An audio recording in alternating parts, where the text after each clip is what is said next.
사진들이 들었다든가 아니면 많은 문서들이 여기 안에 들어있잖아요. 그걸 이제 이 구속사 시리즈가 풀어준 거예요. 그래서 이게 나열을 하고 보니까 어떤 비밀스러운 내용이 들어있는가 하는 것을 살펴보는 겁니다. 이제 그곳은 이 족보가 이러한 패턴으로 돼 있어요. A는 몇 세에 B를 낳고 B를 낳은 후에 몇 년을 지내며 자녀를 낳았으며 이런 패턴으로 쭉 돼 있는 거를 이렇게 기록을 한 겁니다. 그래서 성경 자체에는요. 예를 들면 노아는 첫 줄을 보세요. 502세에 셈을 낳고 950세에 죽었더라. 요거 950세 요거는 성경에 나와요. 근데 그 밑에부터가 정식 패턴이에요. 셈은 100세에 아르박삿을 낳고 500년을 지내며 자녀를 낳았으니 라고만 나와요.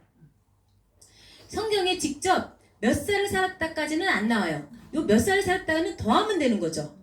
그죠? 벳세 아르바스 살았으니까 그 다음에 또 500년을 사는 거니까 더하면 600 이런 식으로 한 거예요. 그래서 성경에 그 다음에도 아르박삿은 35세 셀라를 낳았고 403년을 지내며 자녀를 낳았으니 라고만 돼 있어요. 근데 이걸 더하면은 결국은 뭐예요? 그게 수명이 되겠죠. 죽은 나이 438 이런 식으로 되는 겁니다. 자, 이렇게 쭉 나열된 것 속에 뭐가 그리 대단한 내용이 들었을까를 이제 숫자를 한번 쭉 보세요. 뭘 보냐? 뭘 보시냐면 맨 끝에 있는 그 수명, 몇 살에 죽었다는 것만 쭉 한번 밑으로 내려서 보세요. 자, 950, 600, 438, 433, 464, 그 다음에 239, 239, 230, 148, 205. 어떤 규칙이 여기서 발견되죠. 어떤 규칙이냐면, 자, 이 줄을, 처음 줄을 제가 쭉 그은 거 보세요. 셈부터는 달라지죠. 셈은 어떻게 보면 약간 과도기 같아요. 그 아버지 노아는 900대를 살았단 말이에요. 그 전까지 계속. 근데 900대에서 이제 그 반인 400대로 떨어지는데 이 셈은 약간 걸쳐갖고 과도기처럼 600세를 살아요. 그러니까 이미 그때부터 뭐가 좀 줄어들어요? 수명이 줄어들어요. 근데 그 사건은 뭐가 있었냐? 바로 홍수 심판이 있었잖아요. 홍수 후에 인간의 수명이 줄어듭니다. 그죠? 홍수라는 기점. 아까도 우리가 계속 홍수후라는 말이 계속 나왔었잖아요. 연거푸. 홍수라는 것을 하나님이 주목시키고 있는 거예요. 홍수전과 홍수주는 후는 완전 단판이라는 거, 이 세상도. 그래서 그럼 도대체 왜 인간의 수명이 줄어들었을까? 그걸 보시는데요. 일단 홍수로 인해서 지형적인 변화가 왔습니다. 이 지구에 지형적인 변화가 왔어요. 자연 질서가 깨져버렸어요. 그러면서 그 성경의 표현을 보면 옷으로 덮은 같이 땅을 뭘로 덮어요? 바다로? 그쵸? 물로 덮어버렸네요. 물이 어디까지 올라가요? 산까지 올라가. 물이 왜 이렇게 출렁출렁 올라갔을까요? 무슨 일이 일어난 거예요? 홍수가 났을 때 생각해 보세요. 홍수가 났을 때 창세기 7장 11절에 보면 이렇게 하나님 설명하고 있죠. 저 하늘 큰 깊음 위에 샘들이 터져요. 깊음 위엔 땅이구나. 땅에서도 터져요. 하늘에서만 비가 내린 게 아니라 저 밑에 큰 깊음의 샘들이 터졌어요. 그리고 이제 하늘에 창이 있대요. 우리 눈으로 안 보이죠? 하늘의 창들이 샥 열렸어요. 열리니까 위아래로 다 쏟아져서 물이 막 넘쳐나요. 막 넘쳐나니까는 이 엄청난 물의 양으로 인해서 이 지구도 어떻게 되느냐? 이 지구가 우리가 이제 이 위에 표면에 살고 있는 거잖아요.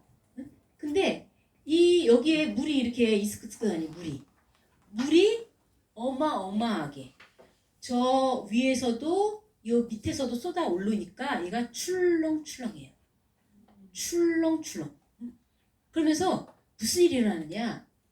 지축이 기울었어요. 지축이 23.5도 지축이 지금 기울어져 있는 상태입니다. 엄청난 지형의 변화가 있었기 때문에 그래요. 뭘로 인해서? 홍수로 인해서. 홍수는 이 지구로 볼 때는 어마어마한 이게 지금 큰 변동이 일어난 거거든요. 그래서 자, 자, 여기 다시 더 보세요. 시편 7절에 주의 견책을 인하여 도망하며 주의 우레소리로 인하여 빨리 가서 주의 정하신 처소에 이르렀고 그러더니만 무슨 일이 일어나요? 산은 오르고 골짜기는 내려가고 그러니까 평평했던 것도요.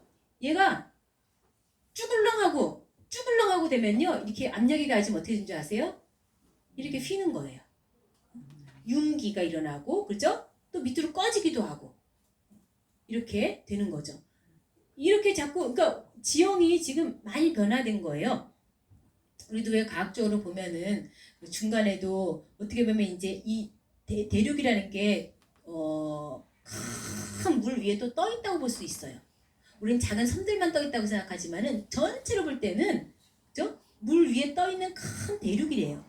대륙이 이 지각 변동에 의해서 움직이면서 어떤 판은 떨어져 있던 것도 붙으면서 쿵 하겠죠? 그 찌그러뜨리고 올라가고 내려가고 이렇게 되는 거예요. 어떤 거는 또 떨어져 붙어있던 것이 또 떨어지기도 해. 이런 여러 가지 현상들이 생긴 거죠. 그러면서 원래 모양과는 다르게 이게 이제 고장나 버린 거예요, 지구가. 자, 그러면서 기후적인 변화도 왔습니다. 자, 기후적인 변화는 뭐냐면 8장 22절 한번 읽어보세요. 시작. 땅이 있을 동안에는 추위와 더위와 여름과 겨울과 낮과 밤이 쉬지 아니하리라. 자, 땅이 있을 동안에는 홍수 후의 사건을 여기 기록을 하고 있는데요. 자, 이렇게 홍수 후로 변화된 이 땅은요, 이제 심음과 거둠이 있어야 되는. 그전에는 저절로 나고 자라니까 그냥 있는 거 먹으면 됐지만 이제는 인간이 수고해서 심어야 되고 때가 되면 또 거둬야 되고 뿐만이 아니라 이 추위라는 말, 더위라는 말, 이 추위를 히브리 원어로 코르라 그래요. 코르. 근데 이 단어가 여기 처음 등장하고 성경 전체에 처음, 구약에 하나밖에 없는 단어예요. 그리고 홈이라는 단어도 여기 처음 등장해요. 더위. 근데 이건 뭐냐면 아주 극한 추위. 그전 그렇지 않았다는 거예요. 아주 뜨거운 이 뜨거운 더위. 그전엔 그렇지 않았는데. 그러니까 우리가 에덴 동산, 아담이 살았던 에덴 동산, 그 후에도 나와서 이제 살았겠지만 그때는 온화하고 사람이 살기 적당한 좋은 환경이었는데 홍수 때문에 변했어요. 그걸 과학자들도 설명을 합니다. 근데 이제 우리는 성경적으로 볼 때도 여기에 이렇게 나와 있다는 거죠. 극한 추위와 극한 더위가 생긴 것이 왜 그러냐면 얘가 지축이 기울어지면서 태양광선을 받는 게 달라져요. 각도가 달라져요. 그리고 그런데다가 아까 하늘의 창들이 열렸다 그랬죠. 하늘에는 원래 물층이 있어요. 이 물층이 무슨 역할을 하냐? 자, 태양빛이 오는 거를 한번 걸러주는 거예요. 만약에 직선으로 다 받았다가는 우리가 큰일 나죠. 거기에는 우리가 그렇잖아요. 이 태양 안에도 알파, 베타, 감마, 델타 뭐 5만 가지 선이 다 있어요. 그 중에 우리도 지금 뭐 절대 피해야 되는 거 뭐 자외선 피하죠. 좋은 거 아니잖아요. 자외선 맞아봐요. 기미 주근깨 생기고 뭐 다 노화가 되잖아요. 그렇듯이 여기에 이제 이게 그래도 보호막이었어요. 물층이. 근데 물층이 파괴됐어요. 다 쏟아져 내렸잖아요. 그러면서 필터가 없어지니까 어떻게 돼요? 태양이 그 전보다 직접적으로 인간을 이렇게 쏘이니까는 인간이 노화가 빨리 옵니다. 그래서 인간의 수명이 감소된 거예요. 자, 이게 다 뭐 때문이었어요? 홍수 심판. 근본적으로 보면 홍수가 아니고 근본적으로는 왜 홍수를 주신 거예요? 죄 때문에. 죄 때문이에요. 다 결국은 인간이 죄 때문에 수명이 이렇게 줄어든 거예요. 자, 근본적인 건 인간의 죄악인데 창세기 6장 5절에 사람의 죄악의 관영함을 보시고 그래서 하나님께서 멸하리라 하신 거예요. 자, 시편 55편 23절에는요. 피를 흘리게 하며 속이는 자들, 악한 자들이죠. 죄인이죠. 악인이죠. 이런 사람들은 반도, 원래 살아야 될 저희의 날에 반도 살지 못할 것이나 그랬어요. 그러니까 우리가 950, 아까 노아만 해도 950이에요. 근데 홍수를 겪으면서 그 아들 때에 가서 보니까 셈은 600세, 그 다음 홍수 후에 태어난 사람들 완전히 반으로 깎였단 말이에요. 반으로 400대로 깎였단 말이죠. 이것은 곧 이 죄악으로 인한 그리고 하나님의 심판을 받고 심판을 위해서 자연환경이 완전히 바뀌어버린 세계에 우리가 지금 살고 있다는 거죠. 자, 두 번째로 또 이제 그 표를 봅니다.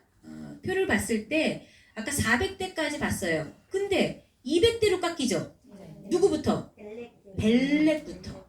벨렉. 자, 벨렉부터 왜 갑자기 수명이 또 감소했을까요? 이것도 역시 죄와 관련이 된 거예요. 죄. 자, 밑줄에 거기 쓰시면 돼요.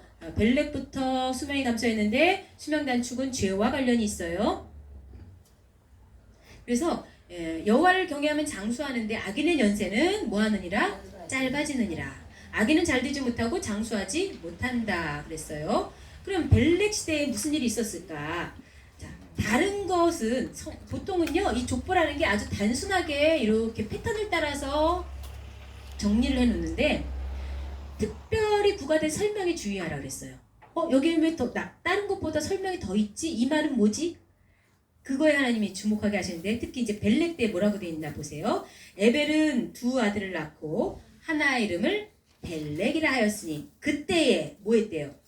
세상이 나뉘었다 그랬어요. 이 벨렉 자체가 나뉘다라는 뜻이에요. 원래 원어가 펠레그라거든요. 펠레그. 이 펠레그가 나뉘다라는 뜻이에요. 그래서 봤더니 그때 세상이 나뉘었대요. 자, 나뉘었다. 어떤 식으로 나뉘었을까요? 무슨 사건을 두고 얘기하고 있냐면 자, 뒷장 넘겨서 바벨탑 사건. 이 바벨탑 사건으로 나눠집니다. 자, 본래는 어떻게 됐냐? 창세기 11장 1절에 언어가 하나였어요. 근데 이 하나였던 언어가 지금은 수만 가지 언어가 있죠? 아니 저기 뭐 아프리카 가면 우리 알아듣지 못할 응? 무슨 그런 말 하잖아요. 수만 가지 언어가 왜 생겨났을까를 여기에서 근원을 찾아볼 수 있는 거예요.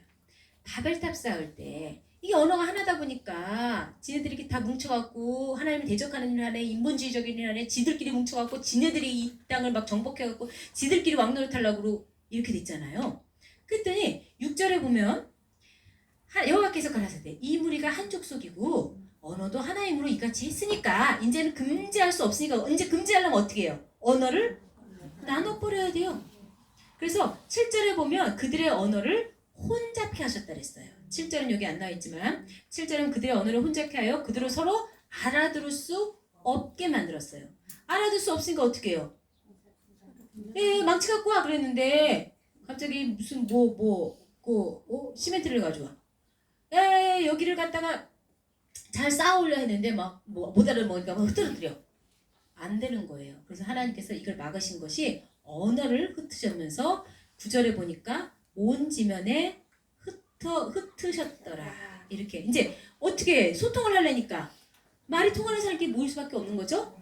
이렇게 나눠졌습니다.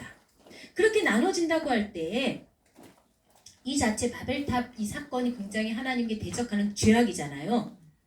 거기 앞장선 사람이 누구였죠? 스무렛. 니므롯. 그 니므롯이 자기가 왕이 되고 자기가 하나님을 대적해서 나만 따르라 내가 다 책임져 줄게 라고 한 거잖아요. 근데 우리의 이름을 내고 다 우리가 나와 우리. 인본주의적으로 완전 바뀐 거야. 하나님 상관하지 마세요. 하나님 필요 없어요. 우리끼리 잘할 수 있어요. 이렇게 된 거란 말이죠. 그러면 거기에 동참하는 사람이 있었을까 없었을까요? 있었죠. 있었어요. 그런데 아까 우리가 그랬잖아요. 수명이 줄어드는 경우는 악한 자인 경우에 수명이 줄어든다 그랬죠. 아까 근데 누가 수명이 줄어들었죠? 벨렉은 동참을 했을까요? 안 했을까요? 했겠죠. 했겠죠. 그러니까 이게 갑자기 어차피 자기 아버지 에벨하고는 동시대란 말이에요. 근데 에벨은 멀쩡하게 464세. 보세요. 엄청 길게 살았잖아요. 자기 2배로. 그런데 벨렉은 239세에 죽었어. 자기 아버지보다 빨리 죽었어. 모르겠어요. 이제 그거는 이제 계산을 이렇게 일직선으로 해보면 알겠지만 아마도 멈춰 죽지 않았겠어요? 아무튼 이런 걸 볼 때 이 사람들은 하나님께 크게 범죄를 하는 일에 동참했을 것이다 라는 거를 알 수가 있습니다. 그래서 이때 사람들 다 죄다 다시 이제 족보 한번 봐보세요. 거기 수명이 이렇게 줄어들었는데 자 벨렉은 나뉘다라는 뜻이었잖아요. 그러면은 나뉘더라도 이제 그게 물론 시대상, 그 이름을 통해서 시대상을 알려주는 거지만은 벨렉이 그 아버지처럼 신앙을 잘 지켜서 동참하지 않고 신앙을 지켰다면 얼마나 좋았을까. 그리고 오히려 좀 거룩하게 나누어졌으면 이 사람이 세상으로부터 분리가 돼갖고 그죠? 하나님을 따르는 하나님 편에서는 그런 사람이었으면은 아마 수명이 더 길었을 수도 있어요. 근데 그 밑으로 보세요. 그 밑으로 보면 죄다 아버지 따라갑니다. 신앙이 물려줄 신앙이 없는데 루가 누구를 배우겠어요. 루는 원래는요 뜻이 친구란 뜻이거든요. 그럼 누구랑 친구해야 돼? 하나님과 친해져야 되죠. 근데 얘는 세상 친구가 되어버렸다는 얘기입니다. 수룩은 이 넝쿨손이라는 뜻이 있어요. 이제 점점 이 땅에서 살기 위해서는 인간관계를 잘해야 되잖아요. 우리 사람 줄을 잘 서야 되고 사람 끈을 잘 붙잡아야 돼 하고서는 얽히설키 막 넝쿨손처럼 이렇게 돼버린 거예요. 하나님께 꽁꽁 묶였어야 되는데 사람의 인간관계에만 꽁꽁 묶였을 때 이렇게 돼버리는 거죠. 나홀은 무슨 뜻이냐? 나홀은 헐떡거리다는 뜻이에요. 헐떡거린다는 건 뭔가를 막 열심히 숨차게 했을 때 헐떡거리잖아요. 근데 나홀은 정말 하나님의 일에 헐떡거렸을까요? 숨차게 일했을까요? 아닌 거죠. 세상 일에 열심으로 인간관계 유지하기 위해서 사업하느라 돈 벌기 위해서 명예를 얻고자 막 발에 불이 나게 뛰어다닌 사람이 아닐까 싶습니다. 그리고 이제 데라는 바로 아브라함의 아버지인데요. 데라가 아브라함을 낳았죠. 다시 이제 교환의 2페이지로 돌아가서 그렇다면 특별히 이 노아라는 인물에 우리가 주목을 해야 되는데요. 이 노아가 954까지 살았잖아요. 그런데 그렇게 길게 살다 보면은 이제 후대랑 겹치겠죠. 노아가 후대랑 겹치는데 누구 때까지 살았을까? 요걸 이제 우리가 한번 살펴봐야 되는 거죠. 우리는 보통 여기서 보시면 아담이 쭉 오래 살아갖고 요 구대손 라멕 때까지 즉 라멕이 어디 있어요? 라멕 노아의 아버지가 라멕이에요. 라멕 때까지 같이 살았어요. 동시대 몇 년? 56년 동시대 살았어요. 노아는 아담을 만났어요? 못 만났어요? 못 만났다 그랬죠. 그렇지만 노아는 이 아버지 라멕 덕분에 신앙을 잘 전수받아갖고 이렇게 자식을 키웠어요. 그런데 나중에 이제 이 아브라함이라는 인물, 우리가 이 족보의 모양 중에 하향식, 누가 누굴 낳고 이 밑으로 내려가는 걸 하향식이라 했죠. 하향식 족보에서 주목해야 될 인물은 맨 마지막에 있는 사람입니다. 여기서도 맨 마지막에 있는 사람. 맨 마지막에 있는 사람을 짜잔 하고 등장시키기 위해서 이게 다 있었다는 거예요. 그래서 아브라함이라는 인물은 우리가 뭐라고 부르죠? 무슨 조상? 믿음의 조상. 우리가 아담은 인류의 첫 조상이고요. 이 사람은 새 시대 후에 이제 새롭게 되었을 때 인류의 제2의 조상이라고 불러요. 근데 아브라함은 믿음의 조상이에요. 믿음. 그럼 어떻게 믿음의 조상이 될 수가 있었을까? 그 바로 위에 아버지 데라 아시죠? 데라라는 인물이 이 구전으로 들려오는 어떤 얘기에 보면은 우상을 만들어 파는 그런 사람이란 말이에요. 그러니까 물론 신앙의 맥에서 태어났지만 그러나 이미 벌써 아까 벨렉 때부터 신앙이 다 흐지부지 됐단 말이에요. 그러니까 물려받을 수 없는 정말 그러한 신앙이라고 하지만 다 허물어진 그런 데서 이 데라라고 하는 아버지 밑에서 어떻게 아브라함이라는 인물이 나올 수가 있었을까 하는 수수께끼가 있죠. 그것을 풀어줄 수 있는 게 뭐냐? 바로 노아와 동시대를 살았다는 거예요. 계산해보면 노아와 동시대. 몇 년 동시대 살았느냐? 이걸 계산을 할 건데요. 여기 이제 58년 동시대 살았다는 것을 유관 역사 속에 세계 최초로 이렇게 정리해 놓으셨습니다. 그러니까 우리는 서로가 전혀 상관없는 인물인 것 같은 멀리 떨어져 있는 이 노아와 아브라함이 전혀 상관이 없을 것 같잖아요. 근데 이렇게 입체적으로 보고 나니까 야, 동시대를 살았으면 왕래가 있을 수도 있겠구나. 왜? 직계조상이니까. 집안에 누구 어르신 생신이요. 무슨 절기여요. 안 모이겠어요? 죄다 모이죠. 어른 뵈러 가야죠. 한 번이라도 안 받겠어요? 그럼 동시대라는 건 어떤 의미가 있느냐? 분명히 영향을 끼쳤을 것이다. 조상이 자손에게 영향을 끼치죠. 그것도 이거는 뭐예요? 노아니까 선한 영향. 그죠? 신앙적인 영향을 분명히 끼쳤을 거라 하는 생각을 해볼 수가 있습니다. 자, 요거를 한번 그러면 계산해 볼 거예요. 계산을 하는데요. 자, 일렬로 쭉 제가 이제 옆으로 써볼 겁니다.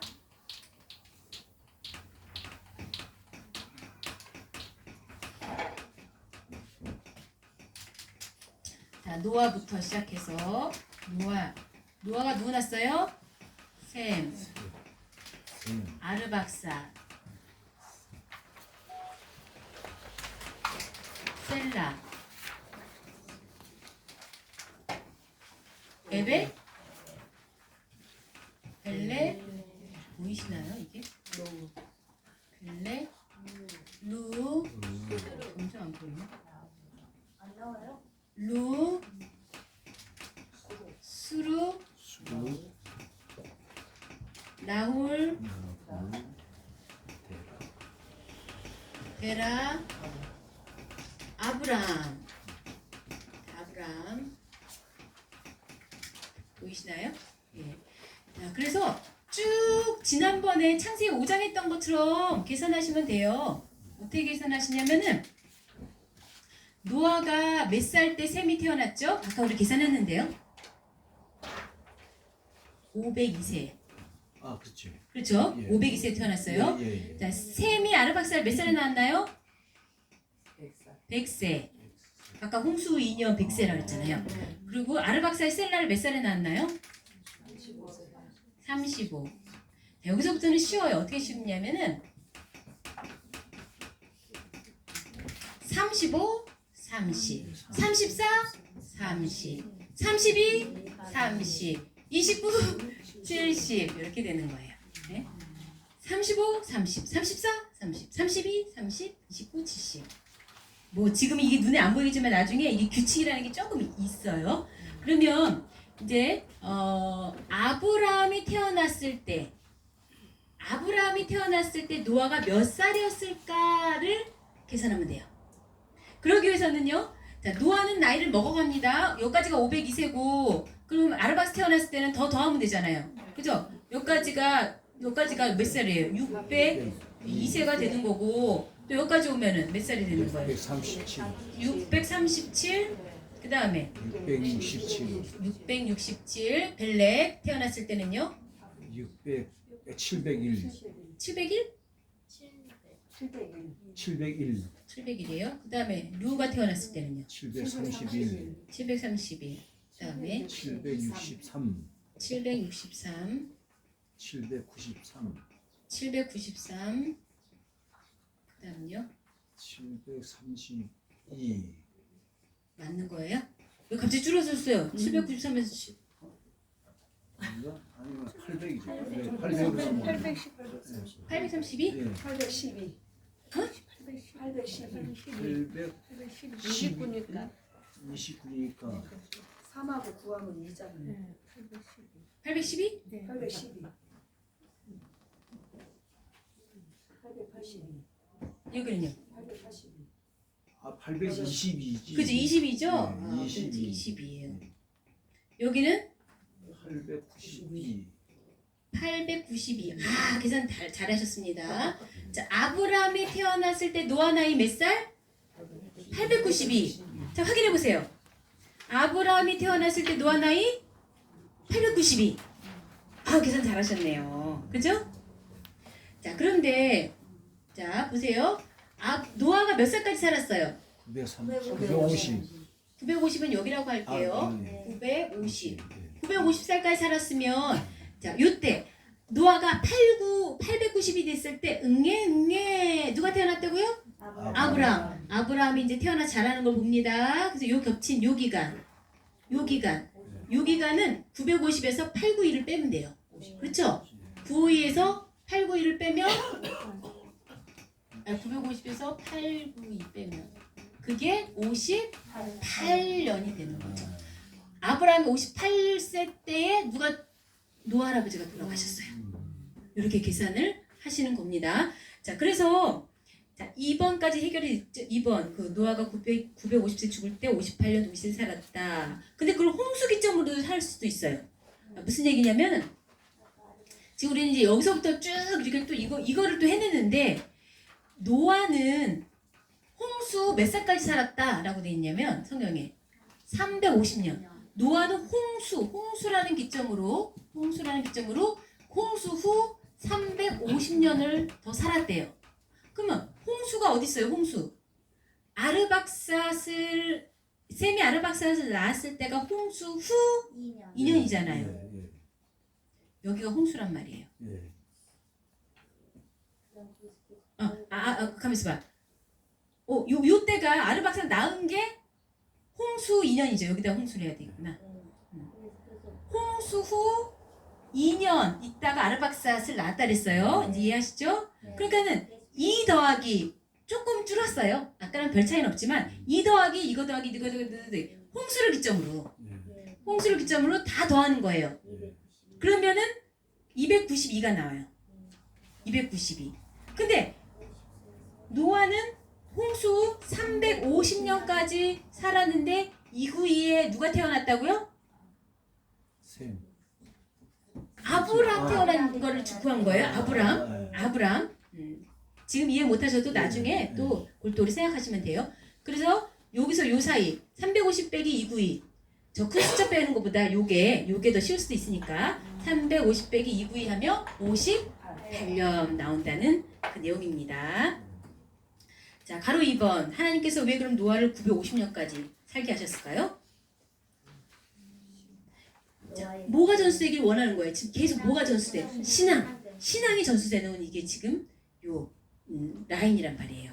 믿음이 전수되기를 원하는 거죠. 그래서 히브리서 11장 7절에 믿음으로 노아는 그 믿음이 바로 이어서 8절로 넘어갈 때에 믿음으로 아브라함은 이러죠. 믿음으로 지금 연결이 된 거예요. 여기에는 수많은 세대를 다 건너뛰어갖고 그 노아의 믿음이 아브라함으로 연결되는 것을 볼 수가 있습니다. 자, 크게 세 번째로 그럼 노아의 믿음이 아브라함 시대까지 어떻게 전달되느냐 하는 그 과정을 또 정리를 해볼게요. 노아의 믿음은 일단은 누구랑 연결되느냐? 아니 이제 작게 쪼개서 해볼 거예요. 자, 무슨 얘기냐? 이거는 제가 이렇게 그림을 그려볼게요. 노아의 믿음이 어떻게 전달되느냐 하는 것을 쭉 보면 노아의 아들이 누구? 셈, 함, 야벳이죠. 그러나 하나님께서는 굳이 요 셈을 통해서 연결되고 있다는 것을 알려주고 있어요. 그것을 증거하는 게 바로 이거예요. 셈의 하나님. 함의 하나님이란 말 나옵니까? 야벳 하나님의 나옵니까? 아니에요. 셈의 하나님이 영광을 받으실 거라는 거예요. 셈. 나는 셈을 통해서 영광 받을 거야. 나는 셈의 하나님이야. 물론 자식이 여럿 있어도 그렇잖아요. 내가 요 자식의 앱입니다. 응? 그런단 말이에요. 요 자식이 나한테 너무나 보배거든. 그래서 하나님이 나는 셈의 하나님이야. 그랬어요. 그래서 이렇게 연결돼요. 그 다음에 어디로 내려갔냐 했더니 그 다음에 에벨로 연결이 돼요. 에벨. 그 밑에 성경 구절 보면 원래는 보세요. 이거 지워버렸네 또. 셈 밑으로 누가 있어요? 셈이 누굴 낳죠? 아르박사, 셀라. 건너뛰고 갑자기 에벨을 나와? 아니 셈은 아르박사 혹은 셀라의 온 자손의 조상이 되는데 왜 굳이 셈은 에벨 온 자손의 조상이다 그랬을까요? 하나님이 지금 믿음의 계보를 딱 점을 찍고 요즘에 그 방점이라는 말 많이 쓰더라고요. 방점 찍은 거예요. 에벨을 통해서 그 믿음의 고스란히 지금 내려가고 있어 하고 에벨을 지금 돋보이게 하는 거죠. 그래서 그게 지금 창세기 10장 21절에 있고요. 그러면 이제 에벨 밑으로 어떻게 되는 거예요? 벨렉은 전혀 지금 믿음이 완전히 변질됐죠. 근데 에벨이 어디로 연결됐냐 했더니 이제 아브라함인 거예요. 왜? 그 밑으로는 다 200대의 수명을 보세요. 그렇죠? 아까 에벨 다음이 벨렉, 루스룩, 나올, 데라까지는 다 신앙을 잃어버렸어요. 근데 아브라함으로 연결돼요. 그걸 뭘로 근거를 찾느냐? 믿음. 아브라함은 처음 이 사람이 히브리 사람이라는 별명을 얻게 됩니다. 이 아브라함이 히브리 사람. 응? 거기 창세기 13장 14절인가요? 14장 13절에 있죠? 아브라함이 처음으로 별명을 히브리 사람이라고 하는데 그 히브리라는 말은 익히 앞에서 나온 말이에요. 어디서 나왔냐? 이걸 이제 그 히브리어 원어로 볼 때는요. 이브리예요. 이브리. 이브리가 뭐와 지금 모음이 똑같느냐? 에벨이란 말이랑 똑같아요. 에벨. 에벨과 요 히브리 할 때 이브리가 같은 어원을 가져요. 그러니까는 아브라함이 그럼 히브리 사람이라고 불렸을 때 이게 무슨 뜻이냐? 강 건넌 자. 그 에벨도 뜻이 뭐예요? 강 건넌 자. 그럼 아브라함은 무슨 강을 건넜을까요? 나중에 배우시겠지만은 아브라함은요 지금 이 지도를 보시면 제가 그때 한번 지도 그려본 적 있나요? 오늘은 그냥 간단한 지도를 안 그려봤나요? 그리고 다음 시간에 제가 하고요. 일단은 여기가 갈대아 우르예요. 갈대아 우르. 네. 갈대아 우르인데 요 지역은 메소포타미아 지역인데 네. 요 지역은 우상 숭배 이제 진원지가 됐어요. 왜? 바벨탑을 쌓았잖아요. 여기 있다가는 신앙 지킬 수 있을까요? 안 되죠. 그래서 이 아브라함이 여기 이제 강이 이렇게 유브라데 강하고 티그리스 강이 있으면 여기 유브라데 강을 건너서 이 윗동네로 올라갑니다. 윗동네. 근데 알고 보니까 이미 에벨도 여기를 넘어서 올라간 거예요. 언제? 바벨탑 쌓을 때. 사람들은 다 거기에 동조하는데 누구는 거기서 떨어져 나왔어요? 에벨은 벌써 이미 떨어져 나왔어요. 거기를 떠나서 사람은요 죄 지은 데 있으면 금묵자욱이에요. 같이 죄 줄 수밖에 없어요. 그곳을 분리돼서 떠나야 돼요. 근데 에벨은 신앙을 지키기 위해서 여기를 떠나서 올라갔어 윗동네로. 근데 나중에 알고 보니까 아브라함도 올라가고 보니까 여기에 있는 거예요. 누가 있어요? 자기네 조상 에벨이 있는 거예요. 에벨. 너무 신기한 일이죠. 자, 넘겨서 한번 볼까요? 거기 다 적으셨죠? 이 에벨은 자, 맨 마지막 장에 유브라데 강을 건너서 이동하였다. 자, 에벨 자체가 강을 건넌다. 아바르 건너다라는 말에서 나온 거예요. 근데 있잖아요. 요거가 긴가민가라고 생각할 수도 있었는데 드디어 1970년대 초에 저 위쪽 시리아 이 북서부 쪽에 여기를 말하는 거예요 지금. 저기에서 한 폐허인데 거기서 토판을 발견했어요. 어마어마한 양, 한 15,000개 토판을 고고학자들이 발견했어요. 그 토판을 다 이제 해독을 해보니까 뭐라고 써있느냐. 이 지역에 에블라 왕국이 있었다는 거예요. 여기가 이제 오늘날 알레포 지역인데요. 에블라 왕국이 있었다는 거예요. 그 에블라 왕국은 하나님을 믿는 그러한 백성들이고 그 에블라 왕국을 처음 만든 사람이 누구냐 했더니 에벨이라는 거예요. 너무 신기하죠. 그러니까 에벨은 일찌감치 올라갔어요. 그거 자리 잡았어요. 그 나름대로의 신정 정치, 하나님을 섬기는 그러한 에블라 왕국을 만든 거죠. 근데 이 지역이 어디가 근접하냐? 이 나중에 아브라함도 여기 이제 위로 올라가잖아요. 건너서 거기 올라가서 하란이라고 하는 동네가 여기랑 근접한 지역이에요. 그럼 만날 가능성이 조금이라도 있을까요? 없을까요? 있겠죠. 동시대라면. 동시대예요. 동시대예요. 그래서 어떤 게 증거하고 있냐면 제가 거기는 안 썼네요. 나중에 여기 하란에 나중에 아브라함이 가잖아요. 그래서 창세기 12장 1절에 보면은 이 하란에 머물러 있을 때 너 본토 친척 아비 집을 떠나 그랬어요. 여기 있을 때 본토 친척 아비 집을 떠나. 아니 아버지가 같이 갔으니까 아버지가 있는 거야. 맞죠? 대라 본토라고 할 수 있죠. 여기서 얼마큼 살았으니까. 근데 아니 여기 올라갈 때에 뭐 누가 있었다고? 친척이 있을까요? 친척? 왜 친척을 떠나라고 했을까요? 그 친척이 바로 먼저 떠나서 자리 잡은 에블라의 가족이 되는 거죠. 친척을 여기서 형성할 수가 있었던 거죠. 자, 밑에 또 보겠습니다. 그래서 아브라함은 2번 유브라데 강을 건너서 갈대아 우르에서 하란으로 이동하였다. 창세기 11장 31절에 데라가, 자, 이 내용은 여기에서 지금 출발한 내용이에요. 여기 갈대아 우르에서. 근데 여기에서 분명히 하나님은 아브라함에게 나타나셨겠지만 희한하게도 이걸 주도적으로 가자 하고서는 손 붙잡고서는 앞장선 사람은 데라예요. 신기하게도 뭔 사건이 있었겠죠.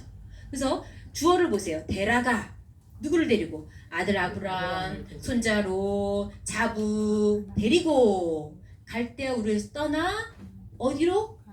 가나안으로. 여기 가나안은 이쪽에 있어요. 가나안으로 가고자 하더니 어디에 머물러? 아이고 여기도 좋으네, 여기도 괜찮네 하고 머물렀던 거예요. 그 하란이 바로 누가 있었던? 에불라함이 세워진 에벨이 있었던 곳과 근접 지역이라는 거. 자, 그래서 떠나라는 명령이 여기에 있습니다. 요거는 이제 다음 시간에 자세하게 그 아브라함의 분리에 대한 내용을 할 것입니다. 자, 결론적으로 뭐냐? 지금 이제 이 영맥은 이렇게 이어가고 있다는 거 보셨죠? 노아에서 셈으로, 그 다음에 에벨에서 아브라함으로 쭉 하나님이 연결되게 하고 있습니다. 마지막 때도 우리도 무슨 강을 건너야 된다고요? 유브라데 강을 건너야 돼. 근데 믿음으로 건너는 거죠. 정말 보이는 유브라데 강을 건넌다는 것이 아니라 이거는 하나님의 명령 앞에 따르는 것이고, 내 모든 과거에, 여기는 이제 육신적으로 편안하고 좋겠죠. 내가 있던 곳이니까. 근데 그런 것조차도 하나님의 명령 앞에 순종해서 떠날 수 있는 그런 믿음이어야 된다는 거예요. 그래서 이 유브라데 강이요, 마지막 종말에도 계시록에도 등장을 하는데요. 계시록 9장 14절 보면 여섯째 나팔 재앙